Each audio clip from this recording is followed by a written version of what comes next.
ভাই আপনি একটু পিছনে আসেন। এখানে তো হালকা কাদা আছে।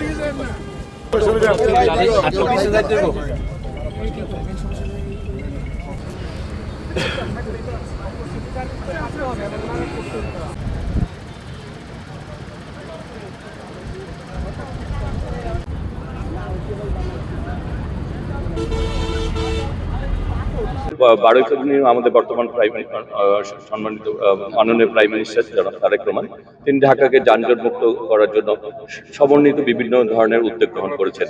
সেই উদ্যোগের অংশ হিসাবেই আজকে আমাদের বিশেষ করে আজকে আমরা মূলত এসেছি ফুলবাড়িয়া এবং যাত্রাবাড়ি সাইদাবাদ যে বাস স্ট্যান্ড আছে তার কিছু অংশকে, বেশিরভাগ অংশকেই, কিছু অংশকে কেরানীগঞ্জ এবং কিছু অংশকে আজকে নারায়ণগঞ্জের এই জায়গায় তাজপুরের এই সোনারগাঁয়ের এই অংশে আমরা স্থানান্তরের জন্য যে উদ্যোগ গ্রহণ করা হয়েছে সেটি সরজমিনে পরিদর্শন করার জন্য আমরা এখানে উপস্থিত হয়েছি এবং আমরা আশাবাদী আগামী 4 থেকে 6 মাসের মধ্যেই আমরা এইগুলিকে বাস্তবায়ন করতে পারবো এবং নাগরিক সুবিধাগুলিও আমরা সুযোগগুলি তৈরি করে দিতে পারবো। এটা টোটাল ঢাকার যতগুলি সিগন্যাল আছে যেগুলি গুরুত্বপূর্ণ বেশিরভাগ প্রাথমিক পর্যায়ে এগুলি এআই পদ্ধতি বাস্তবায়ন করা হবে, কিন্তু পর্যায়ক্রমে সব জায়গায় এই কাজগুলি সম্পন্ন করা হবে।